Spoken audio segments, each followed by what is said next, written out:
네, 서정빈 변호사 나와 있습니다. 이 한학자 총재 구속 여부를 가를 핵심 쟁점은 뭐가 될까요? 네, 일단 구속영장에 적시된 혐의를 간략하게 짚어보자면 네. 우선 2022년 권성동 의원에게 1억 원의 정치자금을 전달했다라는 정치자금법 위반 혐의가 있고 또 김건희 여사에게 명품 가방을 전달했다라는 청탁금지법 위반 혐의가 있습니다. 그 밖에 이 증거인멸 교사 혐의라든가 혹은 업무상 횡령 혐의도 포함이 되어 있는 사항입니다. 일단 각 혐의들이 뚜렷하게 실제 소명이 되었는지 이 부분은 당연히 중요한 쟁점인데 그 중에서도 이 한학자 총재가 이 의혹들에 대해서 최종적인 지시자였는지 또 결정권자였는지 이 부분이 가장 중요한 쟁점이다 이렇게 보여집니다. 이 통일교 측에서 권성동 의원에게 정치 자금을 준 것이 드러났다라고 한다면 이걸 지시한 게 결국에는 한 총재인지 또 이 김건희 여사에게 금품이 전달된 것이 맞다면 이건 역시도 한 총재가 지시를 하고 또 관여를 한 것인지 이 부분이 입증되는지가 가장 중요한 문제라고 보여집니다. 이제 그 밖에 증거인멸의 우려 역시도 상당히 중요한데 일단 부인을 하고 있는 입장이기도 하고 또 한편으로는 종교 지도자라는 특징 때문에 이 내부 관계자에 대한 그런 진술 회유가 있을 가능성 혹은 이 통일교 내부적으로 이 증거인멸을 시도할 가능성도 존재하기 때문에 이러한 점 역시도 중요한 쟁점이 되고 있는 상황입니다. 자, 오늘 영장심사에서 양측 공방이 아주 치열했다고 하죠. 어느 부분을 양측이 가장 강조했나요? 일단 혐의의 중대성 관련해서도 상당히 좀 치열한 공방이 오가지 않았나 생각이 됩니다. 이 특검팀에서 준비한 분량이 상당히 많습니다. 일단 의견서가 420쪽 분량이 제출됐다라고 하고 또 법정에서는 220페이지에 달하는 프레젠테이션 자료가 또 발표됐다라고 합니다. 네. 이 내용을 보면은 결국에는 받고 있는 그런 혐의에 대해서 상세한 증거들을 하나하나 따져가면서 소명이 상당히 됐다라는 점을 자세하게 주장을 하지 않았을까. 이 점이 일단 보여지는 점이고 또 한편으로는 이제 한 총재가 앞서 세 차례 소환 통보에 응하지 않고 있다가 이제 공범이라고 하는 권성동 의원이 구속되고 나서야 조사에 나온 점 등을 고려해서 이 증거인멸의 우려가 있다라는 점 역시도 강조했을 것으로 보입니다. 반면 이제 한 총재 입장에서는 우선 83살이라는 고령이라는 점 그리고 건강상의 문제로 인해서 도주라든가 혹은 증거인멸의 우려가 현저히 낮다라는 점을 상당히 강조를 했을 것으로 보입니다. 또 한편으로는 이러한 의혹들에 대해서 결국에는 윤모 전 본부장의 진술 외에는 객관적인 증거가 없다라는 주장을 하지 않았을까. 마찬가지로 지금까지의 의혹들은 이 개인의 일탈에 해당을 하는 것이고 본인은 이것을 알지 못했다라는 점 역시도 강조를 하지 않았을까 생각이 됩니다. 그럼 법리적으로 어떻습니까? 고령인데다 최근에 시술을 받은 점 이런 것들도 영향을 미치나요? 영향은 줄 수는 있습니다만 개인적으로 주된 부분은 안 될 것이다라고 생각을 하고 있습니다. 일단 나이도 고령인 것은 맞고 또 심장 시술을 받은 것도 사실이라고 보이긴 하는데 일반적인 사건에서는 이런 점도 물론 고려를 하긴 합니다. 예컨대 인신 구속이 됐을 때 건강상 문제가 돌이킬 수 없을 정도로 악화가 될 것이다라고 보여지면은 불구속을 결정할 가능성도 상당히 높습니다. 다만 이제 이런 내용들이 독립적으로 평가되는 것은 아니고 결국에는 증거인멸이나 혹은 도주의 우려가 어느 수준까지 존재하는지 또 혐의가 어느 정도까지 중대하고 소명이 됐는지 이런 점들까지 함께 종합을 해서 판단을 합니다. 그래서 이제 본 사건 같은 경우에는 이런 건강상의 문제도 물론 고려는 할 수 있긴 하겠지만 받고 있는 혐의가 상당히 중대하고 혐의 입증이 수준이 상당히 됐다라고 한다면은 결국에는 증거인멸의 우려가 있는지 여부 등을 통해서 구속영장 발부 여부가 결정될 것이다 이렇게 보고 있습니다. 네, 한 총재가 최후 진술에서 자신은 정치를 모른다고 말했다고 하는데요. 이건 무슨 뜻입니까? 네, 일단 알려지기로는 구속심사에서 정치를 모른다, 정치에 관심이 없고 정치인에게 돈을 준 적도 없다라고 밝혔습니다. 일단 자기의 주요 혐의들에 대해서 부인하는 취지다라고 볼 수가 있습니다.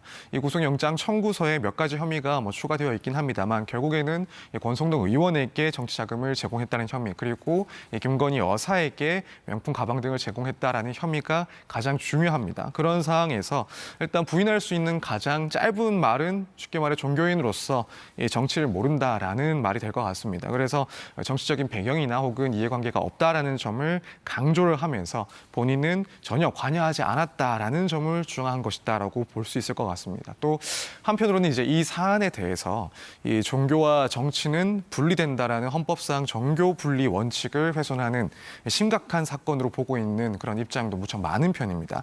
이런 시각 역시도 구속영장 실질심사에서는 불리하게 작용이 될 수가 있기 때문에 이런 것을 또 방어하기 위한 그런 발언이었다라고도 볼 수 있을 것 같습니다. 네. 그리고 모레 김건희 여사의 재판이 있죠. 그런데 법정 촬영이 허가됐어요. 네, 그렇습니다. 9월 24일 이 첫 재판에 대해서 이 촬영이 허가가 됐습니다. 피고인이 동의하지 않는다 하더라도 공익성, 그러니까 국민의 알 권리 보장 차원이 인정이 된다라고 한다면 이 재판부가 촬영을 직권으로 허가를 할 수가 있습니다. 그리고 이제 결국 그 점을 들어서 직권으로 허락이 된 거고요. 그만큼 사회적인 관심이 크고 또 재판의 공정성이라든가 혹은 투명성에 대한 이 외부적인 요구가 상당히 높다라는 점을 보여주는 결정이 아닐까 생각이 됩니다. 일단 네. 재판부 입장에서도 결국 이제 국민의 눈높이에 맞춰서 재판 과정들이 이루어지는 것을 보여주려는 그런 의도도 깔려 있지 않나 이렇게 생각이 됩니다. 그리고 재판 다음 날에는 특검의 소환 조사도 예정이 돼 있죠. 그런데 특검이 그 이유한 화백 그림 수수 의혹과 관련해서 김 여사를 뇌물 혐의 피의자로 적시했습니다. 이건 어떤 의미입니까? 일단 먼저 구속된 김상민 검사 같은 경우에는 영장 청구서에 청탁금지법 위반으로 기재가 됐었는데 결국에는 특검에서는 뇌물죄까지로 이제 수사를 확대하고 있다라고 보여주는 상황입니다.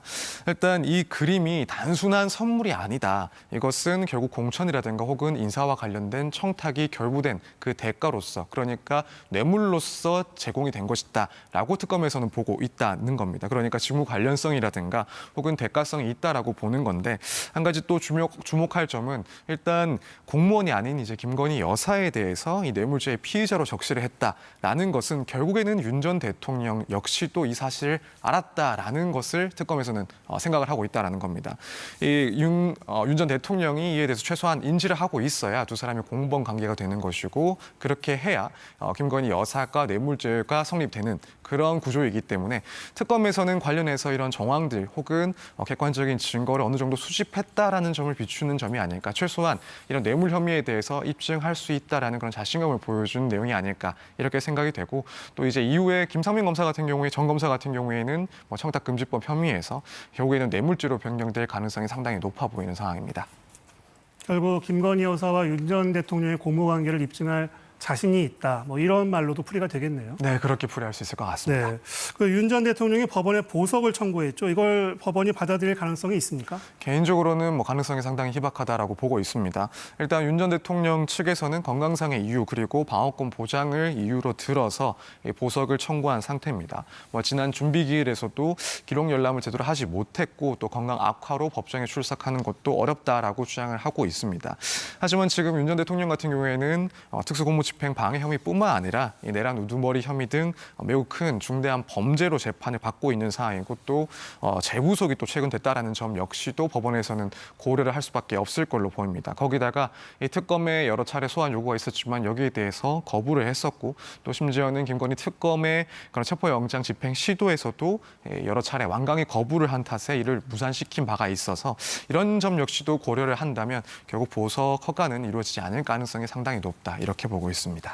그리고 심우정 전 검찰총장이 특검에 소환돼 조사를 받았습니다. 이게 어떤 부분을 확인하기 위해서입니까? 일단 심우정 전 총장 같은 경우에는 지난 3월 7일에 있었던 윤석열 전 대통령에 대한 법원의 구속 취소 결정에 대해서 즉시 항고를 포기를 해서 직권남용 그리고 직무유기 혐의로 고발이 된 상황입니다. 네. 이 수사팀에서는 당시 즉시 항고를 해야 된다라는 이야기도 있었던 것으로 알려지고 있는데 당시에 이제 심 전 총장은 대검 검사장 회의를 연 후에 즉시 항고를 포기하고 석방을 지휘했습니다. 따라서 특검에서는 당시에 이렇게 대검의 그런 회의가 열렸던 이유가 무엇인지 실제로 그 회의 과정에서 어떠한 의견들이 있었고 이런 이례적인 상황에서 결국 즉시 항고를 포기한 그 배경은 무엇인지 이 부분에 대해서 집중적으로 조사를 했을 것이다 이렇게 보여집니다. 네, 서정빈 변호사였습니다. 말씀 잘 들었습니다.